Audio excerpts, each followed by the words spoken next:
नमस्कार साथियों, मैं आपका साथी राजपाल स्वागत करता हूं सभी नौजवान साथियों का स्टडी एग्जाम एकेडमी में।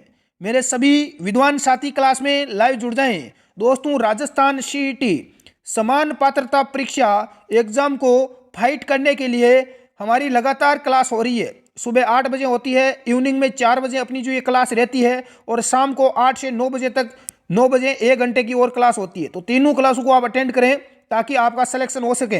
पहला सवाल आपके सामने है दोस्तों, नए हो तो चैनल को सब्सक्राइब, क्लास को लाइक और शेयर कर दें। जैव विविधता दिवस कब मनाया जाता है? बहुत ही शानदार सवाल है। आज की क्लास में हम जनरल साइंस के, सामान्य विज्ञान के 40 से 50 सवाल कवर करेंगे। तो सभी साथी एक बार जुड़ जाएं, लाइक और शेयर कर दें। जैव विविधता दिवस कब मनाया जाता है? यदि आपने आंसर ए का चुनाव किया है 29 दिसंबर को, तो बिल्कुल आपका आंसर सटीक माना जाएगा। 28 फरवरी को राष्ट्रीय विज्ञान दिवस मनाया जाता है। अगला सवाल देखते हैं दोस्तों। एक जैव पद्धति जिसमें पराश्रव्य ध्वनि का उपयोग किया जाता है, सोनोग्राफी, ईसीजी, ईईजी या एक्सरे। पराश्रव्य ध्वनि का उपयोग किया जाता है, किसमें किया जाता है दोस्तों? जो आपकी सोनोग्राफी की जाती है उसमें किया जाता है। तो बिल्कुल ए आंसर अपना क्या हो जाएगा? राइट हो जाएगा। हमारे शरीर में मुख्यतः पेट के अंदर किसी प्रकार की यदि कोई बीमारी है तो उसका पता चल जाता है। लीवर वगैरह, पथरी वगैरह, लीवर खराब हो चुका किसी व्यक्ति का, तो ऐसी कोई भी यदि जानकारी है तो उसमें आप सोनोग्राफी करवा सकते हैं।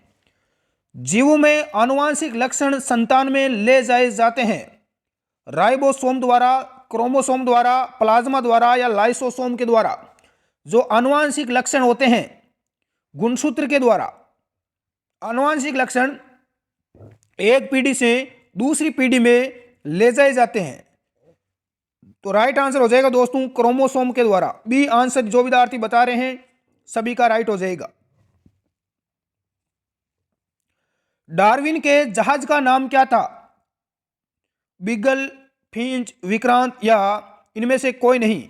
डार्विन के जहाज का नाम क्या था दोस्तों? जल्दी से कमेंट करें। तो डार्विन के जहाज का नाम था बीगल। जो साथी ए आंसर बता रहे हैं उन सभी का राइट आंसर माना जाएगा। अगला सवाल, जीव में यकायक पैतृक परिवर्तन को कहते हैं प्रजनन, उत्परिवर्तन, अनुकूलित या कलोनल चेन। जीव में पैतृक परिवर्तन को कहते हैं दोस्तों उत्परिवर्तन। क्या बोलते हैं? उत्परिवर्तन कहा जाता है। क्लास को पूरा जरूर देखें, जनरल साइंस के महत्वपूर्ण सवाल है जो कि परीक्षा में पूछे जाते हैं। इससे पहले भी हमारी बहुत सारी क्लासें हो चुकी है, वो आपने नहीं देखे तो चैनल पर जाकर जरूर देखें स्टडी एग्जाम एकेडमी पर। आनुवांशिकी के जनक किसे कहा जाता है? आनुवांशिकी का जनक किसे कहा जाता है? HFC क्रिक को, जीजे मेंडल को, कैरोलस लीनियस या बीरबल सानी। तो राइट आंसर यदि आपने बी का चुनाव किया है जीजे मेंडल को, तो बिल्कुल आपका आंसर सटीक होगा। अगला सवाल, मानव जाति में बच्चे का लिंग निर्धारण कैसे होता है? लिंग का निर्धारण होता है किसके द्वारा होता है? शांत से शानदार सवाल है। पिता से आने वाला जो एक्स अथवा वाई गुणसूत्र के द्वारा होता है। दोस्तों, मान लो किसी व्यक्ति के, किसी महिला के लड़का होता है या लड़की होती है, तो उसका जिम्मेदार वो महिला नहीं है बल्कि उसका पति है, यानी कि पुरुष जिम्मेदार होता है। यदि महिला के साथ में पुरुष का एक्स गुणसूत्र मिलता है तो उस महिला के क्या होगा? उस महिला के लड़की होगी। यदि पुरुष का वाई गुणसूत्र मिलता है, यदि वाई गुणसूत्र मिलता है तो उस महिला के क्या होगा? लड़का होगा। तो लड़का या लड़की के लिए पुरुष यानी पिता जिम्मेदार होता है, माता नहीं होती है। माता को आप दोष ना दें। मेंडल ने आनुवांशिकी के नियम कौन से पौधे पर अनुसंधान करके दिए? मटर, टमाटर, आलू या प्याज। ग्रेगर जॉन मेंडल ने जो आनुवांशिकी के नियम दिए थे वो मटर पौधे पर किया था। प्रयोग किस पौधे पर किया था? मटर के पौधे पर। ए आंसर अपना क्या हो जाएगा? बिल्कुल यहां पर राइट आंसर माना जाएगा। लड़का होगा या लड़की, ये किस पर निर्भर करता है? माता पर, पिता पर, दादी पर या दादा पर। तो ये निर्भर करता है दोस्तों पिता पर। किस पर निर्भर करता है? पिताजी पर निर्भर करता है। यदि महिला के साथ, महिला में 2 गुणसूत्र होते हैं XX और पुरुष में होते हैं X और Y। यदि पुरुष का X गुणसूत्र महिला के X गुणसूत्र से मिलेगा तो लड़की होगी। वाई यदि एक्स से मिलेगा तो लड़का होगा। तो ये पिता पर पुरुष पर निर्भर करता है, महिला को किसी प्रकार का दोष ना दें कि लड़का हुआ है या लड़की हुई है। मनुष्य की दैहिक कोशिका में गुणसूत्रों की संख्या कितनी होती है? 23, 22, 46 या 44? तो इसमें देखो 23 युग्म होते हैं, यानी कि 23 जोड़ी होती है। तो राइट आंसर हो जाएगा कितने हो गए? 46। एक जोड़े में 2 होते हैं, तो 23 गुणा 46। अगला सवाल, निम्नलिखित में से आनुवांशिकी इकाई है जीन, डीएनए, आरएनए या न्यूक्लियोटाइड? आनुवांशिकी इकाई देखो डीएनए। डीएनए का पूरा नाम क्या होता है? डीऑक्सी राइबोज न्यूक्लिक अम्ल। आरएनए का होता है राइबोज न्यूक्लिक अम्ल। दोस्तों, आनुवांशिकी इकाई होती है जीन। किसको बोलते हैं? जीन को बोला जाता है। एक सामान्य मानव नर में गुणसूत्र गठन होगा। एक नर में कितने गुणसूत्र होते हैं? 46, 23 जोड़ा। तो कौन कौन सा गुणसूत्र का संगठन होता है? तो 44 प्लस एक्स वाई, 44 के अलावा 46 होते हैं। एक हो गया एक्स और एक हो गया वाई, तो टोटल कितने हो गए? 46 हो गए। बिल्कुल। अगला सवाल देखते हैं। और यदि मादा का पूछें तो मादा में कौन से होते हैं? नर में तो ये हो गए, मादा में होते हैं ये। महिला में क्या होते हैं? 44 प्लस डबल एक्स। निम्नलिखित में से कौन सी पहली ट्रांसजेनिक गाय है? रोजी, डोली, मोली या एंडी? देखो, पहली ट्रांसजेनिक गाय कौन सी है? बहुत ही शानदार सवाल है। तो उसका नाम क्या है? रोजी। क्या नाम है दोस्तों? रोजी गाय है। ए आंसर अपना क्या हो जाएगा? राइट हो जाएगा। हमारा टेलीग्राम ग्रुप ज्वाइन कर लें, स्टडी एग्जाम एकेडमी के नाम से, लिंक नीचे डिस्क्रिप्शन में है। एक आनुवांशिक विकार जिसमें रक्त का थक्का नहीं जमता, कौन सा विकार है जिसमें रक्त का थक्का नहीं जमता? Cystic fibrosis, thalassemia, sickle cell anaemia या हीमोफीलिया? तो राइट आंसर हो जाएगा हीमोफीलिया। डी आंसर अपना क्या हो जाएगा? करेक्ट हो जाएगा। यह सवाल कई बार एग्जाम में आ चुका है। वह अभिक्रिया जिसमें उपयोगी जीन की कई प्रकृतियों का संश्लेषण पात्र विधि द्वारा किया जाता है? एलिसा टेस्ट, आरआईए, पीसीआर या आरएपीडी? तो राइट आंसर क्या हो जाएगा? पीसीआर। जो विद्यार्थी सी आंसर बता रहे हैं उन सभी का राइट आंसर होगा। वैश्विक दैहिक कोशिका से केलोन किया जाने वाला पहला स्तनपायी कौन सा था? गाय, भेड़, कुत्ता या खरगोश? तो राइट आंसर हो जाएगा भेड़। नेक्स्ट है कि आनुवांशिकी की भौतिक और क्रियात्मक इकाई होती है एलील, क्रोमोसोम, जीन या आरएनए? दोस्तों, आनुवांशिकी की भौतिक और क्रियात्मक इकाई होती है जीन। किसको बोलते हैं? जीन को बोलते हैं। निम्न में से कौन आनुवांशिकी के जनक कहलाते हैं? मेंडल, बेटसन, जॉनसन या मार्गन? आनुवांशिकी का जनक किसे कहा जाता है? तो ग्रेगर जॉन मेंडल को कहा जाता है। ए आंसर अपना क्या हो जाएगा? सटीक होगा। वर्ष 1978 में सफलतापूर्वक जन्म लेने वाले प्रथम परखनली शिशु का नाम रखा गया? Lucy brown, Durga, Elena, mega या लक्ष्मी? पहला जो प्रथम परखनली जो शिशु हुआ था 1978 में, उसका नाम क्या था? उस शिशु का नाम था लूसी ब्राउन। क्या नाम था दोस्तों? Lucy brown. निम्न में से कौन सा आनुवांशिक रोग है? रेबीज, वर्णांता, पोलियो या चेचक? आनुवांशिक रोग है दोस्तों, पीढ़ी दर पीढ़ी चलता है, जन्मजात रोग होता है वर्णांता, जिसे हम कलर विजन भी बोलते हैं। इस रोग के कारण व्यक्ति लाल और हरे के रंग के अंदर पहचान नहीं कर पाता है।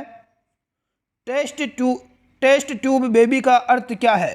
परखनली में विकसित शिशु, गर्भाशय में निषेचन, गर्भाशय में निषेचित विकसित भ्रूण या पात्रे निषेचन और फिर गर्भाशय में प्रतिरोपण? तो राइट आंसर क्या हो जाएगा? डी हो जाएगा। जो साथी डी आंसर बता रहे हैं, टेस्ट ट्यूब बेबी का अर्थ होता है पात्रे निषेचन और फिर गर्भाशय में क्या प्रतिरूपण उस शिशु का किया जाता है। डी आंसर अपना करेक्ट हो जाएगा। नेक्स्ट वाले की जीन अभियांत्रिकी किसे संबंधित है? लिपिड के परिवर्तन से, न्यूक्लिक अम्लों के परिवर्तन, कार्बनिक अम्लों के परिवर्तन या कार्बोहाइड्रेट के परिवर्तन से? जीन अभियांत्रिकी संबंधित है दोस्तों न्यूक्लिक अम्लों के परिवर्तन से। यदि आपने आंसर बी का चयन किया है तो आपका आंसर राइट होगा। अगला सवाल है कि समर्थ का जीवन का प्रतिपादन किसने किया? लेमार्क, स्पेंसर, डार्विन या फिशर? तो राइट आंसर हो जाएगा डार्विन। चार्ल्स डार्विन ने किया था। सी आंसर अपना राइट होगा। एक मनुष्य में 44+100 गुणसूत्र पाए जाते हैं। यह है टर्नर सिंड्रोम, डाउन का सिंड्रोम, जैकब का सिंड्रोम या मंगोलियन मूर्ख। दोस्तों ये रोग होता है, ये स्त्रियों में होता है, महिलाओं में होता है। इस रोग से ग्रसित स्त्रियों में गुणसूत्रों की संख्या 45 होती है। टर्नर सिंड्रोम से ग्रसित स्त्रियां बांझ होती है। ऐसी स्त्रियां क्या होती है, बांझ होती है, संतान नहीं होती है उनके। तो टर्नर सिंड्रोम ए आंसर अपना राइट हो जाएगा। निम्नलिखित में से एक आनुवांशिक रोग कौन सा है? सिकल सेल एनीमिया, हैजा, एड्स या मलेरिया। तो आनुवांशिक रोग है sickle cell anaemia. A answer अपना क्या हो जाएगा, राइट माना जाएगा। नर के लक्षण देने वाला गुणसूत्र कौन सा है? एक्स, 22वां गुणसूत्र, वाई या 21वां गुणसूत्र। तो नर का लक्षण देने वाला गुणसूत्र होता है दोस्तों वाई गुणसूत्र। कौन सा गुणसूत्र होता है, वाई। और मादा का लक्षण देने वाला होता है, मादा का कौन सा होता है, एक्स गुणसूत्र होता है। तो ये चीजें हमें नोट करना है। मानव जीनोम में गुणसूत्रों की संख्या होती है 46, 44, 23 या 22। जल्दी से कमेंट करें। तो मानव जीनोम में गुणसूत्रों की संख्या होती है 46। ए आंसर अपना राइट हो जाएगा, 23 जोड़ी। मशरूम क्या है? कवक, पौधा, पशु या बैक्टीरिया। तो मशरूम क्या है, ये कवक होता है। क्या होता है दोस्तों, कवक। यदि आपने आंसर ए का चयन किया है तो आपका आंसर सटीक होगा। विकास के उत्परिवर्तन सिद्धांत का परिवर्तन किसने किया, प्रतिपादन किसने किया? हेक्सले, डार्विन, लेमार्क या ह्यूगो डी ब्रिज ने। उत्परिवर्तन सिद्धांत का प्रतिपादन किसके द्वारा किया गया? तो यह किया था ह्यूगो डी ब्रिज ने। यदि आपने आंसर डी का चयन किया है तो आपका आंसर सटीक है। अगला सवाल है कि जैविक प्रौद्योगिकी क्या है? एड्स से बचने की रक्षा पद्धति, खाद्य पशुओं की प्रजाति को विकसित करने की विधि, आनुवांशिक रोगों की पूर्व सूचना प्राप्त करने की तकनीक, मोतियाबिंद से बचाव की तकनीक है। तो याद रखना दोस्तों, आनुवांशिक रोगों की पूर्व सूचना प्राप्त करने की तकनीक को कहते हैं। यदि आपने आंसर सी का चयन किया है तो आपका राइट होगा। चीनी का एल्कोहल में परिवर्तन करने के प्रक्रम का नाम है नाइट्रोजन स्थिरीकरण, मोल्डिंग, किण्वन या संक्रमण। तो राइट आंसर क्या हो जाएगा, चीनी के एल्कोहल में परिवर्तन करने का प्रक्रम होता है किण्वन। क्या होता है, किण्वन। यदि आपने आंसर सी का चयन किया है तो बिल्कुल आपका आंसर यहां पर सटीक होगा। शुक्राणु और अंडाणु का संयोजन कहलाता है।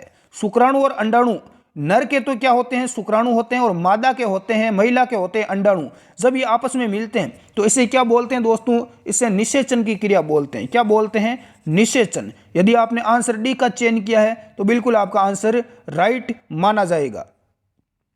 बायोमास का एक उल्टा पिरामिड किस पारिस्थितिकी तंत्र में पाया जाता है? समुद्री, घास का मैदान, वन या टुंड्रा। बायोमास का उल्टा पिरामिड, जल्दी से कमेंट करें। यदि आपने आंसर ए का चयन किया है समुद्र, तो बिल्कुल आपका राइट होगा। निम्न में से कौन सी एक वातावरण के प्राकृतिक रूप से पाई जाने वाली ग्रीन हाउस गैस नहीं है? Ozone, nitrogen oxide, carbon dioxide या मीथेन। तो कौन सी नहीं है दोस्तों, तो मीथेन। मीथेन नहीं है। डी आंसर अपना क्या हो जाएगा, राइट हो जाएगा। निम्नलिखित में से कौन त्वचा कैंसर का कारण है? त्वचा का जो अपना कैंसर होता है, चर्म कैंसर, इसका कारण क्या है? अम्लीय वर्षा, ओजोन अवशय, एलियंस या उपरोक्त सभी। तो इसका जो रीजन है वो है ओजोन का अवशय। डी बी आंसर अपना क्या हो जाएगा, राइट हो जाएगा। ओजोन परत में क्या हो गया है, धीरे धीरे इसमें छेद हो रहा है और इसका कारण है हमारी चमड़ी में कैंसर। अगला सवाल है कि संगमरमर के मलिनीकरण की घटना किसके कारण होती है? आपका जो संगमरमर यानी जो मार्बल है, ये मार्बल क्या है, इसका कलर बिल्कुल जो व्हाइट है ये बिल्कुल धीरे धीरे फीका हो रहा है। इसका कारण क्या है? ताजमहल है वो भी हमने देखते हैं कि ताजमहल का रंग भी बिल्कुल फीका हो रहा है, सफ़ेद व्हाइट मार्बल से बना हुआ है फिर भी। तो इसका रीज़न क्या है दोस्तों? अम्लीय वर्षा है, CFC है, स्मोकिंग है या उपरोक्त सभी। तो इसका रीज़न है अम्लीय वर्षा। क्या है? अम्लीय वर्षा। ए आंसर अपना क्या हो जाएगा, राइट हो जाएगा। निम्न में से कौन सा कार्य पेड़ पौधों का नहीं है? कार्बन डाइऑक्साइड का अवशोषण, शोर का अवशोषण, वायु प्रदूषण या ऑक्सीजन की मुक्ति। कौन सा कार्य पेड़ पौधे नहीं करते? तो शोर का अवशोषण नहीं करते हैं। बी आंसर अपना क्या हो जाएगा, राइट हो जाएगा।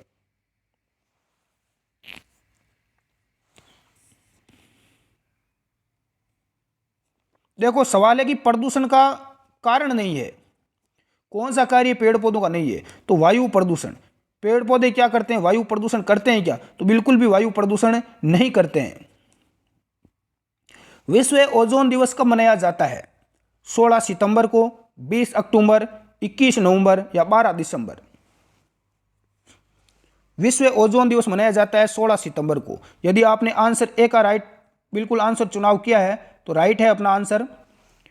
ग्रीन मफलर किससे संबंधित है, मृदा प्रदूषण, वायु प्रदूषण, ध्वनि प्रदूषण या जल प्रदूषण। ग्रीन मफलर है ध्वनि प्रदूषण से संबंधित। किसे हैं, ध्वनि प्रदूषण से। कौन से रंग का कचरा पात्र जैविक अवशिष्ट को एकत्रित करने के लिए निर्धारित है, काला, हरा, नीला या पीला। देखो साथियों, जो कचरा होता है, इस कचरे को डालने के लिए किस कलर का आपको कचरा पात्र मिलेगा, तो राइट आंसर कमेंट करें भाई। पीले, किस रंग का मिलेगा, पीले कलर का मिलेगा, तो उसमें आपको कचरा डालना है। डी आंसर अपना क्या हो जाएगा, राइट हो जाएगा। तो आज की क्लास में जनरल साइंस सामान्य विज्ञान के 40 सवाल थे। आपका स्कोर कितना रहा है नीचे कमेंट करके ज़रूर बताएं। अभी तक आपने क्लास को लाइक नहीं किया है तो लाइक, शेयर और सब्सक्राइब नीचे कमेंट करें। धन्यवाद, जय हिंद। नए हो तो चैनल को सब्सक्राइब कर लें, हमारा टेलीग्राम ग्रुप ज्वाइन कर लें, उसमें आपको PDF मिल जाएगी।